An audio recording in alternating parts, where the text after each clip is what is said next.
വിശദമായ റിപ്പോർട്ടുകളിലേക്ക്. JNU ഉത്തരാഖണ്ഡ് വിഷയങ്ങളിൽ രാജ്യസഭയിൽ ബഹളം.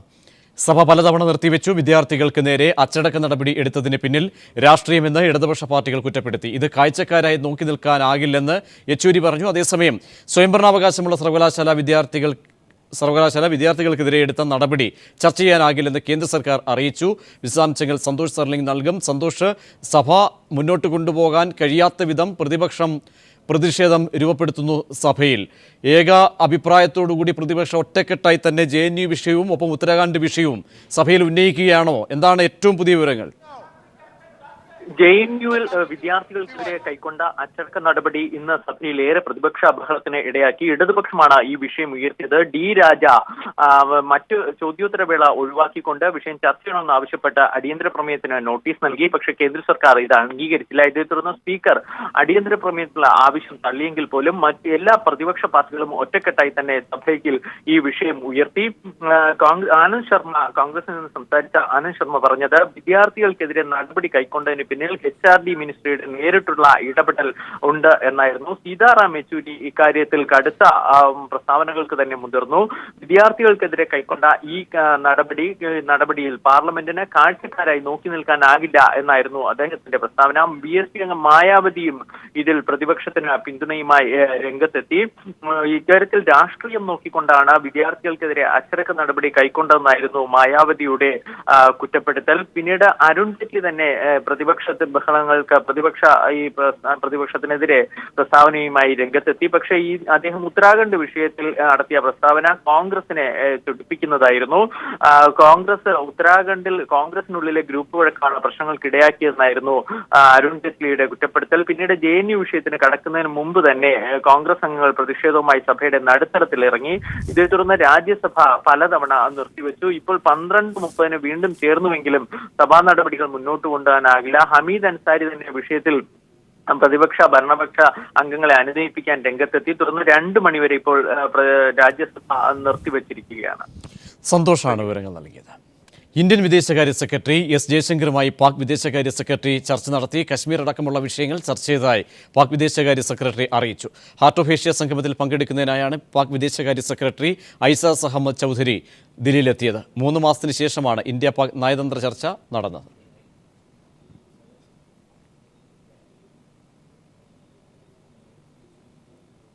സോളാർ കമ്മീഷന് മുന്നിൽ മുഖ്യമന്ത്രി നുണ പറഞ്ഞതായി കമ്മീഷന്റെ സ്ഥിരീകരണം. മുഖ്യമന്ത്രിയെ വീണ്ടും വിസ്തരിക്കണമെന്ന ലോയേഴ്സ് യൂണിയന്റെ ഹർജി പരിഗണിക്കവെയാണ് മുഖ്യമന്ത്രി നുണ പറഞ്ഞതായുള്ള കമ്മീഷന്റെ സ്ഥിരീകരണം. സരിതയുടെ അഭിഭാഷകൻ ഫെനി ബാലകൃഷ്ണൻ തന്നെ വിളിച്ചിട്ടില്ല എന്നായിരുന്നു മുഖ്യമന്ത്രി കമ്മീഷന് മുന്നിൽ മൊഴി നൽകിയത്. എന്നാൽ ഫെനി മുഖ്യമന്ത്രിയെ വിളിച്ചതിന്റെ രേഖകൾ കമ്മീഷന്റെ പക്കലുണ്ടെന്ന് ജസ്റ്റിസ് ശിവരാജൻ വ്യക്തമാക്കി. എന്തിന് നുണ പറഞ്ഞുവെന്ന് മുഖ്യമന്ത്രിയെ ഇപ്പോൾ വിളിച്ച് ചോദിക്കണോ എന്ന് കമ്മീഷൻ ചോദിച്ചു. ഹർജി കമ്മീഷൻ പിന്നീട് പരിഗണിക്കും.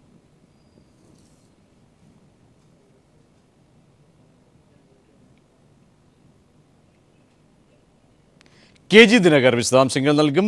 ദിനകർ, ഓപ്പൺ കോർട്ടിലാണ് മുഖ്യമന്ത്രി കളവ് പറഞ്ഞു എന്ന തരത്തിലേക്കുള്ള സ്ഥിരീകരണം കമ്മീഷന്റെ ഭാഗത്തു നിന്നും ഉണ്ടാകുന്നത്. ഏത് സാഹചര്യത്തിലാണ് ഇങ്ങനെ കമ്മീഷന് പറയേണ്ടി വന്നത്?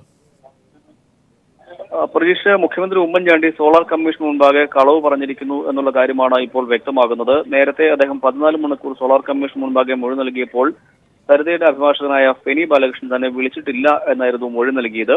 എന്നാൽ ഇന്ന് സോളാർ കമ്മീഷൻ വ്യക്തമാക്കിയ ഒരു കാര്യം, മുഖ്യമന്ത്രി ഉമ്മൻചാണ്ടി ഫെനി ബാലകൃഷ്ണൻ മുഖ്യമന്ത്രി ഉമ്മൻചാണ്ടിയെ വിളിച്ചതിന് വ്യക്തമായ തെളിവുകളുണ്ട്. രേഖകൾ സഹിതം അദ്ദേഹം അക്കാര്യം ഉദ്ധരിക്കുകയും ചെയ്തു. ഈ ഒരു പശ്ചാത്തലത്തിൽ മുഖ്യമന്ത്രിയെ കൂടുതൽ വിസ്തരിക്കണം എന്നുള്ള ആവശ്യം ഓൾ ഇന്ത്യ ലോയേഴ്സ് യൂണിയൻ മുന്നോട്ട് വെച്ചിട്ടുണ്ട്. ഇക്കാര്യം സോളാർ കമ്മീഷൻ പിന്നീട് പരിഗണിക്കും. ഈ ഹർജി പിന്നീട് പരിഗണിക്കാനായി മാറ്റിവെച്ചിട്ടുണ്ട്. ഈ വാദത്തിനിടെ മുഖ്യമന്ത്രി ഉമ്മൻചാണ്ടിയെ ഫോണിൽ വിളിക്കണമോ, എന്തിനാണ് മുഖ്യമന്ത്രി ഉമ്മൻചാണ്ടി കളവ് പറഞ്ഞത് എന്ന് മുഖ്യമന്ത്രിയെ വിളിച്ച് ചോദിക്കണമോ എന്നും അദ്ദേഹം ആരായുകയുണ്ടായി. എന്തായാലും സരിതാ നായരുടെ അഭിഭാഷകൻ ഫെനി ബാലകൃഷ്ണൻ മുഖ്യമന്ത്രിയെ വിളിച്ചു എന്നുള്ള വാർത്ത നമ്മൾ നേരത്തെ പുറത്തുവിട്ടതാണ്. അത് സോളാർ കമ്മീഷനും ഇപ്പോൾ ശരിവെച്ചിരിക്കുന്നു. അതിന്റെ രേഖകൾ സഹിതമാണ് പീപ്പിൾ TV അന്ന് പുറത്തുവിട്ടിരുന്നത്. ഫെനി ബാലകൃഷ്ണൻ മുഖ്യമന്ത്രിയെ വിളിച്ചതിന്റെ ടെലിഫോൺ രേഖകൾ ഉൾപ്പെടെയാണ് പീപ്പിൾ TV വാർത്ത പുറത്തുവിട്ടത്. ഇക്കാര്യം ആണ് സോളാർ കമ്മീഷൻ ഇപ്പോൾ ശരിവെച്ചിരിക്കുന്നത്. പ്രജീഷ്,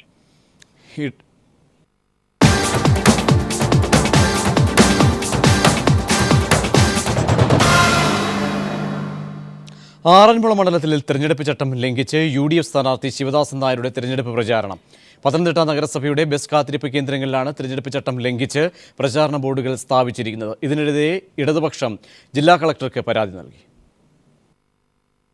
തെരഞ്ഞെടുപ്പ് പെരുമാറ്റച്ചട്ടം ലംഘിച്ചുകൊണ്ടാണ് ശിവദാസൻ നായർ ആറന്മുളയിൽ പ്രചാരണം നടത്തുന്നത്. പത്തനംതിട്ട നഗരസഭ വിവിധ ഭാഗങ്ങളിൽ സ്ഥാപിച്ച ബസ് കാത്തിരിപ്പ് കേന്ദ്രങ്ങളിലാണ് തെരഞ്ഞെടുപ്പ് പെരുമാറ്റച്ചട്ടം ലംഘിച്ച് പ്രചാരണ ബോർഡുകൾ സ്ഥാപിച്ചിരിക്കുന്നതും.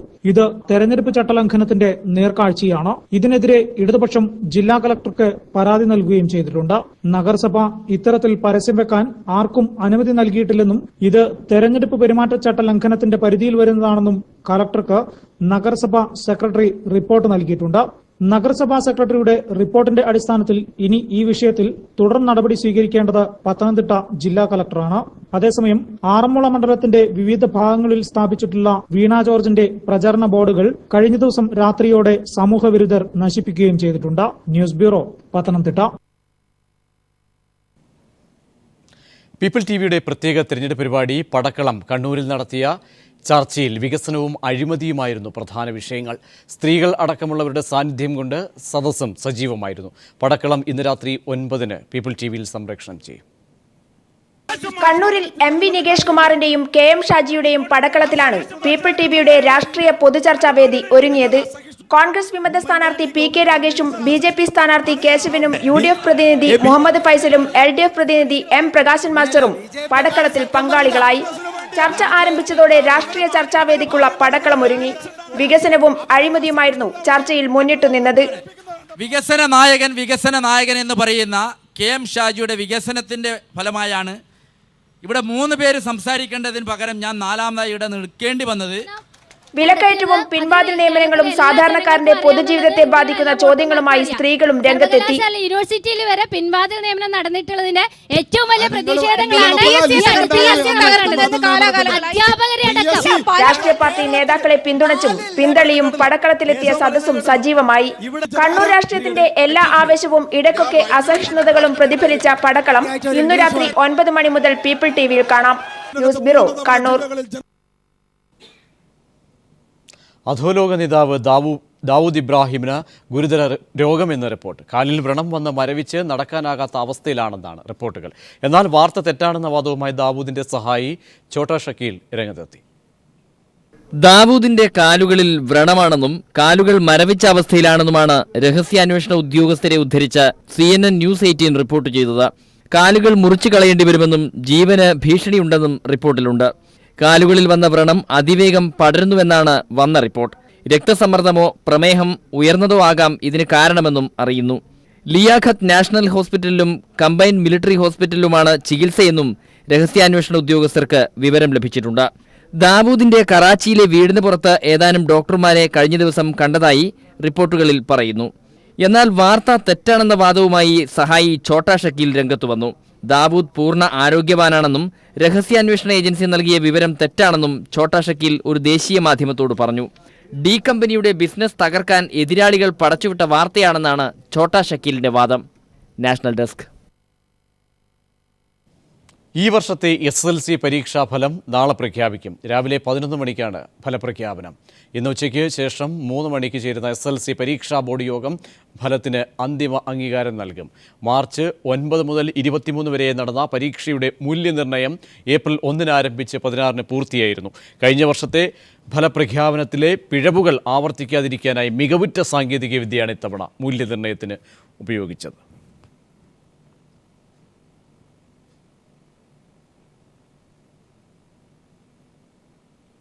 ആലപ്പുഴ മുനിസിപ്പൽ ചെയർമാന്റെ അനധികൃത നിലംനികത്തൽ റവന്യൂ പോലീസ് അധികാരികൾ പിടികൂടി. ആലപ്പുഴ ആര്യാട് തെക്ക് പഞ്ചായത്തിന്റെ കീഴിലുള്ള 2.5 ഏക്കർ തണ്ണീർത്തടമാണ് ഭരണരാഷ്ട്രീയ സ്വാധീനം ഉപയോഗിച്ച് നികത്തിയത്. 2 ലോറി അടക്കമുള്ള സാധനങ്ങൾ പോലീസ് പിടികൂടി. ചെയർമാനെതിരെ നിയമ നടപടി സ്വീകരിക്കുമെന്ന് ജില്ലാ കളക്ടർ അറിയിച്ചു. ആര്യാട് തെക്ക് വില്ലേജിന്റെ കീഴിലുള്ള 2.5 ഏക്കർ തണ്ണീർത്തടമാണ് ആലപ്പുഴ നഗരസഭാ ചെയർമാൻ നികത്തുന്നതായി പരാതി ഉയർന്നത്. ഇതിന്റെ അടിസ്ഥാനത്തിൽ റവന്യൂ പോലീസ് അധികാരികൾ സ്ഥലത്തെത്തി നികത്താൻ ഉപയോഗിച്ച ലോറികളടക്കം കസ്റ്റഡിയിലെടുത്തു. ആര്യാട് തെക്ക് വില്ലേജിന്റെ കീഴിലുള്ള സർവേ നമ്പർ 108/3 ബ്ലോക്ക് നമ്പർ 137 പ്രകാരമുള്ള സ്ഥലം നിലവിൽ മുനിസിപ്പൽ ചെയർമാനും കോൺഗ്രസ് നേതാവുമായ തോമസ് ജോസഫിന്റെ പേരിലുള്ളതാണ്. ചെയർമാൻ്റെ സ്വാധീനം അതോടൊപ്പം ഇപ്പം തന്നെ ഉണ്ടല്ലോ ഇത് നികത്തുന്ന വിഷയം പറയുമ്പോൾ ചെയർമാൻ്റെ ഗുണ്ടകൾ ഉൾപ്പെടെ വന്നിരിക്കുകയാണ്. ഇത് ജനങ്ങൾക്ക് ഉൾപ്പെടെ ഈ നാട്ടുകാർക്കൂടെ ഭീഷണിപ്പെടുത്തിക്കൊണ്ട് ഇവർ കാര്യങ്ങൾ ചെയ്തുകൊണ്ടിരിക്കുന്നത്. ഇവർ നിരന്തരം ഭീഷണിയാണ് ഇവിടെ. എന്തിന് വില്ലേജ് ഓഫീസർ ഇപ്പോൾ വന്ന് വില്ലേജ് ഓഫീസറെ ഫോൺ വിളിച്ച് ഭീഷണിപ്പെടുത്തി. സർവ്വ ആൾക്കാരും ഭീഷണിയുടെ സ്വരമാണ് ഉയർത്തുന്നത്. ചെയർമാൻ ഭീഷണിയുടെ സ്വരത്തിലാണ് ഈ നാട്ടുകാരെ മുഴുവൻ സ്വാധീനിക്കാൻ ശ്രമിക്കുന്നത്. പല ആൾക്കാർക്ക് ഞങ്ങൾക്ക് നാട്ടുകാർക്ക് പൊതുവെ ഞങ്ങൾക്ക് എതിർപ്പുള്ളത്. അനധികൃത നികത്തൽ തടയാനെത്തിയ നാട്ടുകാരെ ഗുണ്ടകളെ ഉപയോഗിച്ച് ഭീഷണിപ്പെടുത്താൻ ശ്രമിച്ചതായും പരാതിയുണ്ട്. ജില്ലാ കളക്ടർ നേരിട്ടിടപെട്ടാണ് നികത്തൽ നിർത്തിവയ്ക്കാൻ ഉത്തരവിറക്കിയത്. അനധികൃത നിർമ്മാണത്തിനും നിലം നികത്തുന്നതിനുമെതിരെ നടപടി സ്വീകരിക്കേണ്ടവർ തന്നെ ഭരണരാഷ്ട്രീയ സ്വാധീനം ഉപയോഗിച്ച് നടത്തിയ നടപടിക്കെതിരെ ശക്തമായ പ്രതിഷേധമാണ് നാട്ടിൽ ഉയർന്നു വരുന്നത്. Shajahan, news bureau, Alappuzha. കേരളത്തിൽ അനുഭവപ്പെടുന്ന കൊടും ചൂട് വരും ദിവസങ്ങളിലും തുടരും. അടുത്ത 2 ആഴ്ചയും താപനില കൂടുതലായിരിക്കുമെന്നാണ് കാലാവസ്ഥാ നിരീക്ഷണ കേന്ദ്രത്തിന്റെ റിപ്പോർട്ട്. എൽനിനോ പ്രതിഭാസമാണ് സംസ്ഥാനത്ത് ചൂട് കൂടാൻ കാരണം.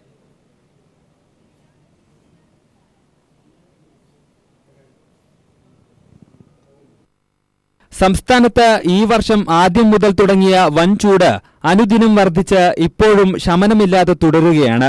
എൽനിനോ പ്രതിഭാസമാണ് ചൂട് കൂടാൻ കാരണമെന്ന് കാലാവസ്ഥാ നിരീക്ഷണ കേന്ദ്രം ഡയറക്ടർ ഡോക്ടർ കെ സന്തോഷ് പറയുന്നു. പസഫിക് സമുദ്രത്തിലെ അസാധാരണമായ താപനമാണ് എൽനിനോ.